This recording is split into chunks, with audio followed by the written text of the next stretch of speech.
how's it going, everyone? I hope you all are having an amazing day. Merry Christmas, Happy New Year, Happy Holidays to all of you guys. I'm filming this 2 days after Christmas, so for me, still a Merry Christmas, but for you guys, it might be a Happy New Year whenever this video goes up. But yeah, Happy New Year, Merry Christmas, Happy Holidays for those that don't celebrate Christmas. But today is a big one. So ever since my last haul, which I have no idea when that was like, what, 6 months ago? I've been stockpiling. I have almost 50 volumes. I think I have 46 or something like that. And today we're going to go over all of them. And it's a big day. It's a big day because today marks the first ever haul where I got my first ever box set. I don't know why I've never bought a box set until now. It's probably just because of the price range. And I'm not used to buying a whole series all at once. But I thought with this series being as special as it is, I thought I'd give it a shot and, you know, check it out. And if I don't like it, I could always just sell it. But I doubt I'm going to do it for this series because it means so much to me already, even though I haven't read it yet. But I don't think it's going to leave my collection anytime soon. But before I start this video, according to YouTube, 72% of you guys that watch these videos are not subscribed. So if you like this video and you'd like to see more, please scroll down, hit that sub button for me. I'd very much appreciate it. But without further ado, this is going to take a while, so strap in, grab your popcorn, grab yourself a blankie, and, you know, pour yourself a cup of hot cocoa because it's going to be a while. But yeah, I hope you guys enjoyed this video. Without further ado, let's get into it. I think we'll start off with the little knickknacks, you know, the single volumes I got here and there, and then we'll go on to the two big bangers, the box set and one series I've been collecting for the past month. All right, so first is a series I've been wanting to pick up for a while. Not one I was like too keen on buying like online, but if I ever saw it in person, I knew I'd pick it up, and that is Blue Giant Omnibus Volume 1, which is Volume 1 and 2. I believe there's only 5 Omnis, so there's 10 volumes in total. But this is a series I'm very excited to read. I'm probably going to wait to get all of it before I read it, but I've heard the movie came out, and I've seen clips. That movie looks phenomenal. I am going to watch that movie, but I'm also going to read the manga. But yeah, I'm very excited. I know nothing about this manga, but I do love music, manga, and anime. I love Beck. Kids on the Slope was phenomenal, and I hope this is just as good. But yeah, I can't say much about it. I don't know much about it, but I'm very excited. Next, we have Dress Up Darling Volume 10. I'm not going to say anything extraordinary about this manga because I don't think it is extraordinary, but I do think it's enjoyable. It's not like the best thing I've ever read. I thought the anime was okay, but the manga definitely is better. I am enjoying it much more. I do like the romance, and I do very much like the art. But other than that, I think the story's okay, and I think the characters are cool. But I don't know, it's like, it's just decent. Like, it's very grounded in reality. Like, there's no, I don't know, there's not, like, besides the romance, there's not much entertaining besides the lewdness, the ecchi, the you know, the sexual innuendos and shit, and, you know, the romance. But other than that, I just think it's okay. Like, it's not bad. I am definitely enjoying it, but it's, like, there's nothing to write home about, is what I'm trying to say. Next is a series I've been dying to collect for a while. I got Volume 1 like fucking 2 years ago, and there are currently 10 volumes out, but I got Volume 2, 3, 4, and 5 of Beauty and the Feast. Now, what I can say about this manga, it is fucking adorable. This art is so charming. It's so warm. The character designs are super cute. The girl in this manga is adorable, and the main MC dude, he's also pretty cool.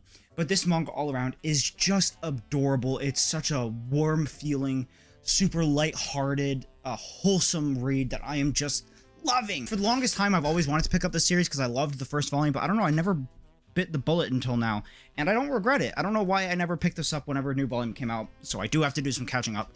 Volume 10 came out, which, you know, I definitely do have a ways to go, but, you know, I'm halfway there. But yeah, Beauty and the Feast, if you're into wholesome slice of life romance cooking manga like me, you're gonna love this because this is fucking amazing. I wouldn't know, there's not really much romance. There's like 1%, 0.5% of it is romance. I wouldn't even say there's no romance at all. It's just like, you know, they insinuate sometimes. They, you know, try to just, you know, sprinkle in every like volume or two, and I love it. It's a perfect slice of life cooking manga. I'm not even gonna say romance. It's just a slice of life cooking manga that I am loving, that I find so entertaining, and I think you guys will too if you are a fan of slice of life like me. Now, another manga I've been picking up ever since the first volume came out like 2 years ago. This is Call the Night Volume 14. Sadly, it is going to end in a handful of volumes. I believe it's going to end at Volume 18, which sucks, but You know, we still have a year's worth of content ahead of us, so this will probably end of 2024, beginning of 2025, which is something I'm sad, but you know, we still have a whole year of Call of the Night that I am super excited for. I have yet to read this volume, but oh, this series doesn't disappoint. You know, I came here for the slice of life romance, and I'm here for the mystery action that has ensued in the past 6 or 7 volumes. Oh my god, this series is just so good. I love it so much. You are sincerely missing out if you have not picked up this series. Everyone and their mother should read this. If you are a action fan, if you are a slice of life fan, if you are a tiny bit of a romance fan, if you are, you know, just anything and everything to do with good plot, good character writing, just good everything. This series is just it. It is good at everything, and I am seriously loving it. It's been one of my favorites for a very long time. Now, another series I am seriously enjoying, and this is by far one of my favorite volumes, if not my favorite volume in the series so far, that is Chojin X Volume 4. This volume was absolutely phenomenal. The post-apocalyptic vibe, the really crazy batshit action I loved so much, the character progression, the history, the backstories, the overall hype this manga is bringing so far has just been phenomenal. I am loving it so much. Sui Ishida, I love your art so much, and this series just does it for me. I love it so much. It is so good. Oh, it's so good. I'm excited for Volume 5. Sadly, that isn't going to come out for another, like, 4 months, but, you know, every time it does come out, it is an absolute treat, and this volume is no different. It is absolutely phenomenal. I'm loving this series so much. Now, with the recent anime trailer coming out, I finally decided to bite the bullet on Mission Yozakura Family Volume 1 and Volume 2. Now, what I can say is after reading the first volume, it's not the best thing I've ever read, but I have high hopes for it. The first volume was so much fun. I've heard it was kind of like a slice of life action manga, and, you know, I love it. The art's, you know, art's not bad, but it's a very wordy but very well written manga. The words aren't there just to fill the page. Everything a character says means something, and, you know, the overall plot progression just in the first volume was very well done. It's fast-paced, but I mean that in a very good way. It's just done so well. They don't really beat around the bush. They don't really delay shit. They get right into the action and right into introducing new characters, new villains, new enemies, and stuff like that I have just been enjoying fully. I'm very excited to read the second volume and to catch up to it physically. I believe Volume 8 or 9 just came out, so I'm also very excited for that. But yeah, Mission Yozakura Family is just a series I've always had my eye on ever since the first volume came out, but just decided to bite the bullet now. And I can say that I don't doubt my decision to pick this up, because it is very good and it is very promising. But a series I have been waiting for like 6 months to a year to come out. Ever since it was announced, I've been, you know, twiddling my thumbs, you know, just waking up and wondering whenever this volume is going to come out.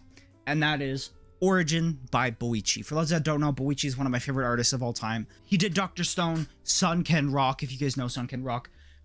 In this series, this first volume was absolutely phenomenal. Oh my god, I'm so excited for the second volume, because the shit it put in this first volume and the story they're trying to tell sounds absolutely phenomenal.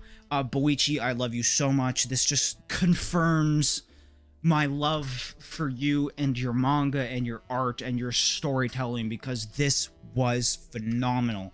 Left on a really big cliffhanger and a nice little history backstory on the origin of Origin.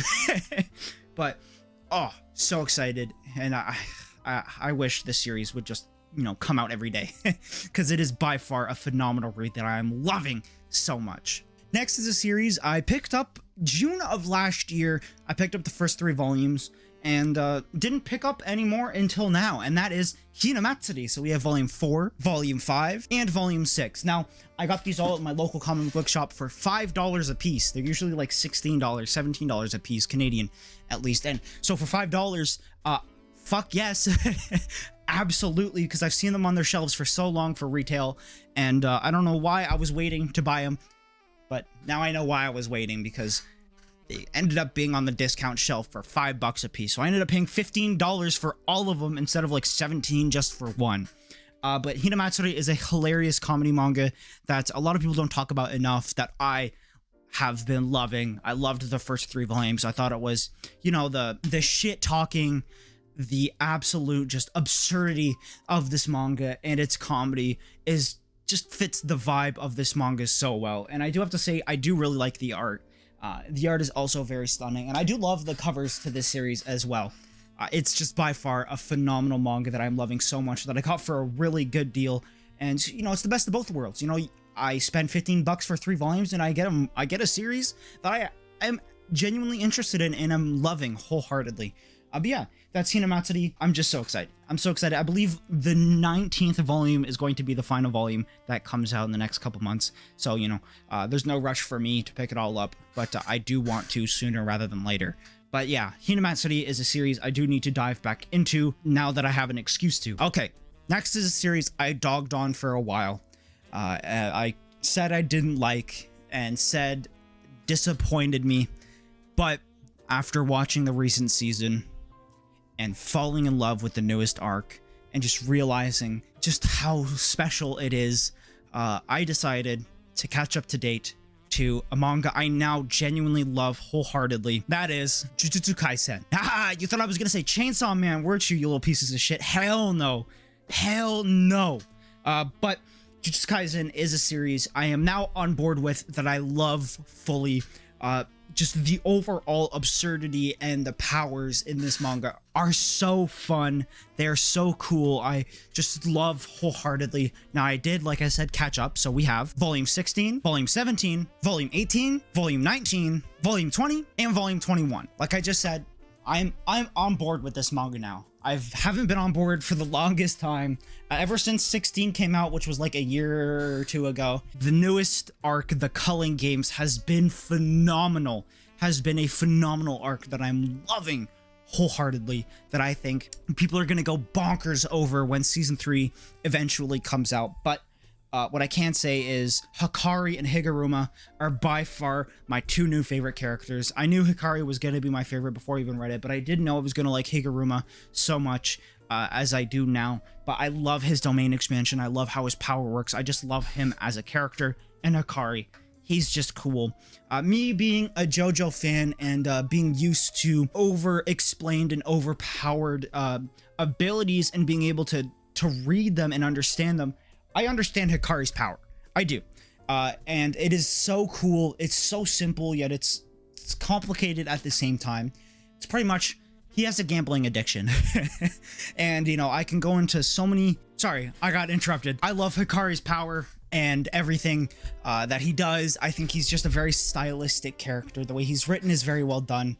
And just, he's a very bombastic, very out there character that I think is going to enlighten the JJK community when it comes to the 3rd season. And I think people are going to absolutely fall in love with him when they do meet him, because I think he's just a very well written character. Same with Higuruma. I just think everything about him is super cool. All right, so next is a series that I did very much enjoy.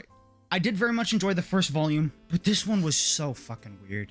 And that is Homunculus Volume 3 and 4. This was so weird. I really enjoyed the mental aspect, the psychological aspect of this manga, and explaining psychological reasons for why he's seeing what he's seeing and, you know, doing what he's doing. And this volume just shat on it. Shat on everything this first volume built up. I am very disappointed. This volume made me feel so uncomfortable with just the way the main character went about things. I think he did them all wrong, and at the end, I don't even know what he was trying to do. I just felt it was such a disappointing volume that I found was so unbelievably gross and just disgusting, that had no premise to the plot. I understand he was trying to help this lady, but he ended up R-wording her, and it, like, was so disgusting. It was so gross, and just all around, everything that had to do with that part just was so poorly done, and I just think was so disgusting. But I hope Volume 4 and 5 is a lot better than this volume, because this volume fucking stunk. This stunk. It disgusted me and just made me feel gross. everything else about this volume was good, but other than that R-word scene and, you know, everything to do with that character, no, it's a no for me. This was really bad. I hope volume 4 or 5 and 6 is a lot better than this, and they go back to the psychological reasons and actually helping people overcome their mental fortitudes and their mental weaknesses, to become better humans and overcome their, you know, traumas, not what the fuck he did in this volume. I'd rather them go back to what they did in the first volume and really help someone, you know, overcome their traumas as a human being, because this was not it. This was not it at all. This was disgusting. Next is a series I picked up on a whim and I wasn't expecting to like as much as I did, but I am very much enjoying. That is Ron and the Grey World. I have volume 1, volume 2, and volume 3. Now, this is a shorter series. This does only have 7 volumes, but I've only read the first volume. It so far is phenomenal. It is a slice of life fantasy manga that I am just loving so much. These covers are absolutely gorgeous. That is definitely what drove me to collect this series, but also the art is stunning. This art is absolutely phenomenal. Run in the Great World, I think so far is phenomenal. The fantasy-esque of slice of life vibe this manga gives off, I find amazing. It is simple in premise. It's basically a girl that whenever she puts on a special pair of shoes, she grows, and she lives with a special family. You know, her mother's the queen of this sort of colony, I guess you could say, of mages that just live their day-to-day lives and do what they need to do every day. You know, this girl is in elementary school or early high school, something like that, and it's just her lives as a young woman or a young girl, just discovering more about herself and just exploring what life has to offer. It's amazing. I am so infatuated with this series. I'm so excited to read more. I'm sad it's only 7 volumes, but so far this series is just so good. I have such high hopes for it, and I don't think it's going to disappoint me. Also, the physicals on this series is very well done. The covers are fucking phenomenal. The covers are gorgeous. Oh my god, it's what dragged me to buy the series in the first place. And also the spines are very well done. On a shelf, they look absolutely gorgeous. And all around, I think this series is just phenomenal. If you have not given this series a shot, please do yourself a favor and do so. If you like Witch Hat Atelier and those fantasy slice of life mangas, I think, oh, I just hit myself in the face with my own manga. I think this volume would satisfy your needs, and it definitely satisfied mine. But yeah, that is Ron in the Grey World, volume 1 to 3. I don't know if it's Ron, whatever the fuck, because it, you know, it's a weird name to spell out. Last but certainly not least, before we go on to the box set, we have a big series, a very, very big series. A lot of it I got for Christmas the other day, but a couple of it I did end up picking over the course of this month. But we have Dragon Ball by Akira Toriyama. Yeah, that's it. I'm picking up Dragon Ball. I decided to finally start picking up Dragon Ball for a reason that, you know, I never read it. I've never read it. I've always been a fan of Akira Toriyama's art. I just love how simplistic and charming and personalized it is. You know, when you see his art, you know it's Toriyama. And I'm just interested. I've never read anything Dragon Ball. I've never heard of any spoilers besides, you know, big fights like Jiren. I know Frieza, obviously. I know Cell. Like, I know the characters, but I don't know the arcs, and I don't know, you know, what happens to these characters. But yeah, it is a series I'm very excited to dive into. We have Volume 1, Volume 2, Volume 3, and Volume 4 of Dragon Ball OG. But that's not it. I ended up picking up Volume 1, 2, 3, and 4 of Dragon Ball Z. So I am going to pick up both at the same time, so when I finish collecting them all, I can just fucking binge read all of it. I just punched my mic, I apologize. Just binge read all of it and just enjoy Akira Toriyama and everything he stands for. I know Dragon Ball is a series everyone loves, and I grew up in a friend group that didn't really like Dragon Ball. You know, we all hated on it for literally no reason, but I'm going to put my preferences aside and give it a shot. I have a feeling I'm going to really enjoy this series. And yes, I did end up picking the Vizbigs because I just think the Vizbigs, out of all the other options, you know, the singles, the box sets, the 3-in-1s, I think these are just better. I think these are just the best option. They're always cheap. They're always on sale on Amazon. I got a lot of these for $12.99 instead of $26.99. You guys could probably get them for $10.99 in America over there, but I got them for dirt cheap. So it was just a huge excuse for me to pick up this series and just, you know, read Dragon Ball for my very first time. I'm not going to get into Super, I don't think, but I am going to read Dragon Ball OG and Dragon Ball Z because why not? If it's on sale, it's cheap as fuck, might as well just buy it. But yeah, amazing. I'm very, very, very excited. And these do look very, very, very good on a shelf. They look phenomenal. I love the spines and overall the paper quality. The overall physical release of this manga is amazing. I'm very excited to dive deep into Dragon Ball and experience the most popular manga of all time. I know you'd say One Piece, but it's One Piece and Dragon Ball. Last but certainly not least, we have my first ever box set. This box set is very special to me, as in, like I just said, it's my first ever box set, so I don't think I'm going to get rid of it anytime soon. I already have memories with this thing, even though I haven't even started to read it yet. But this memory goes way back when I first started to watch the anime and the terrible second season. You guys probably know where I'm going with. We have the complete box set to Tokyo Ghoul. So yes, this is the complete entire box set of the famous manga by Sui Ishida, Tokyo Ghoul. For those that don't know, I am a big, like I just said, a big Chojin X fan, and I've always been a fan of Sui Ishida and his works, but I just never got around to reading Tokyo Ghoul because I saw the first season and the horrid second season, or at least half of the horrid second season, and just decided it's probably not worth my time. But after I heard, you know, the second season is all original and the first season cut out a bunch of shit, I decided, you know what, this was, I paid $146 for it instead of $200 and something. So I got it for a very good deal. I think it was like 30% off or something like that. So it was a very, very, very good deal. It's always on sale. So I decided to pick it up, and oh my god, I love the physicals for this manga. I love the covers. I'm going to show some B-roll, I think, of the covers. The covers are stunning, and just this box set release alone is absolutely beautiful. So yeah, I had no Tokyo Ghoul to having it all, which is very cool. So now I can read it at my own pace and enjoy it for what it's all worth. I know this manga is going to be phenomenal. I love Sui Ishida and his art and just all of his work in general, and I'm very excited to dive deep into his most popular work, which is Tokyo Ghoul. But yeah, that's pretty much it. It has been an absolutely insane haul. It has been absolutely massive, 46 volumes in total. But yeah, I hope you guys enjoyed this video. Please let me know your opinions on what I picked up this month, and let me know what you picked up this month as well. I love you guys so much. Merry Christmas, Happy New Year, Happy Holidays. I love you guys. I'll see you on the next video. Peace, take care.